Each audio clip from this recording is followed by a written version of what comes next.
کشمیر کی آزادی کی خاطر اپنی زندگی کا ایک بڑا حصہ بھارتی جیلوں میں گزارنے والے حریت پسند رہنما یاسین ملک کے خلاف اب یہ جھوٹا پروپیگنڈا شروع کر دیا گیا ہے کہ وہ بھارتی خفیہ ایجنسیوں کے ایجنٹ ہیں۔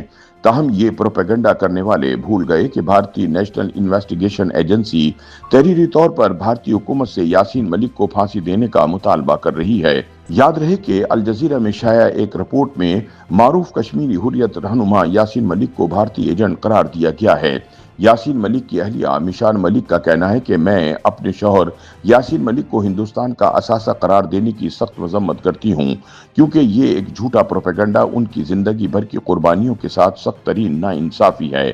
الجزیرہ میں شائع رپورٹ میں کہا گیا کہ بھارتی عدالت میں یاسین ملک نے بیان حلفی جمع کرایا، جس میں دعویٰ کیا گیا ہے کہ انہوں نے متعدد ہندوستانی وزرائے اعظم اور انٹیلیجنس ایجنٹوں کے ساتھ کام کیا۔ انہوں نے امن کے لیے پاکستانی مسلح گروہوں کے ساتھ ملاقاتوں میں سہولت فراہم کی۔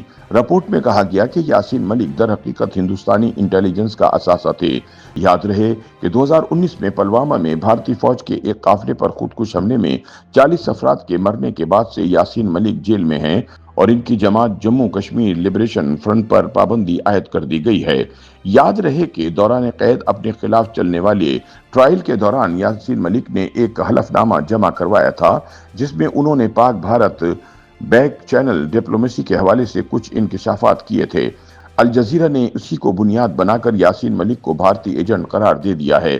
اپنے حلف نامے میں یاسین ملک نے بتایا تھا کہ وہ سابق بھارتی وزیر اعظم اٹل بہاری واجپئی اور منموہن سنگھ سمیت کئی رہنماؤں سے ملے اور بیک چینل ڈپلومیسی میں مصروف رہے۔ انہوں نے یہ بھی واضح کیا کہ ان ملاقاتوں کو پاکستان اور بھارت دونوں کی حمایت حاصل تھی اور عالمی برادری نے تنازعات کے حل کی کوششوں کے ایک حصے کے طور پر ان کا خیر مقدم کیا تھا۔ یاسین ملک کی اہلیہ مشان ملک کا کہنا ہے کہ ان کے شوہر خون خرابے کو روکنے اور مذاکرات کو آگے بڑھانے کے لیے مسلسل تمام فریقین تک پہنچتے رہے، جسے عالمی ثالث طویل عرصے سے ان کی قیادت کے نشان کے طور پر تسلیم کرتے رہے۔ مشان ملک نے کہا کہ یاسین ملک بھارت کا نہیں بلکہ امن کا اثاثہ ہیں، جو پچھلے 6 برس سے بھارتی جیل میں قید ہیں، جہاں انہیں جان سے مارنے کی کوششیں کی جا رہی ہیں۔ انہوں نے بتایا کہ ظلم کی حد یہ ہے کہ یاسین ملک کو اپنی بیوی اور بیٹے سے بات کرنے یا ملنے کی بھی اجازت نہیں۔ خیال رہے کہ انڈیا کی جانب سے کالعدم اور علیحدگی پسند قرار دی گئی جماعت جموں کشمیر لبریشن فرنٹ کے رہنما یاسین ملک کو گزشتہ برس انڈین عدالت نے انڈیا مخالف مسلح گروہوں کی فنڈنگ میں ملوث قرار دے کر عمر قید کی سزا سنائی تھی۔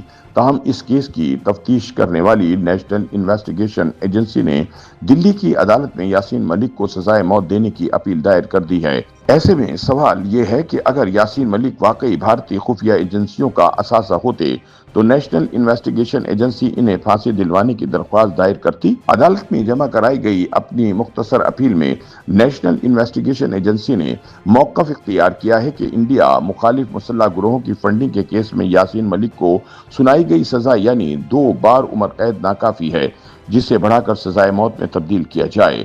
عدالت نے نیشنل انویسٹیگیشن ایجنسی کی اس درخواست پر یاسین ملک کو 1 ماہ کے اندر رد عمل دینے کی ہدایت کی ہے۔ یاد رہے کہ یاسین ملک پر الزام ہے کہ انہوں نے 1990 میں انڈین فضائیہ کے اہلکاروں پر تب فائرنگ کی تھی جب وہ سری نگر میں بس کا انتظار کر رہے تھے۔ اس واقعے میں 4 اہلکار ہلاک اور 20 سے زائد زخمی ہو گئے تھے۔ حملے کی تفتیش انڈین نیشنل انویسٹیگیشن ایجنسی نے کی تھی۔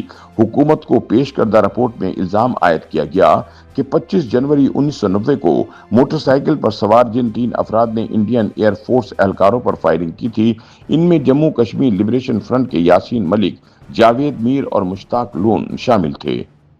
YouTube پر گوگلی نیوز دیکھنے کے لیے youtube.com کی سرچ بار میں googly news T V type کریں۔ گوگلی نیوز کے پیج پر سرخ رنگ کے سبسکرپشن والے بٹن پر کلک کرنا نہ بھولیے۔ YouTube پیج پر اپلوڈ ہونے والی ویڈیوز سے باخبر رہنے کے لیے بیل آئیکن پر کلک کیجیے۔ آپ کو ہر نئی ویڈیو کے بارے میں نوٹیفیکیشن موصول ہو جائے گا۔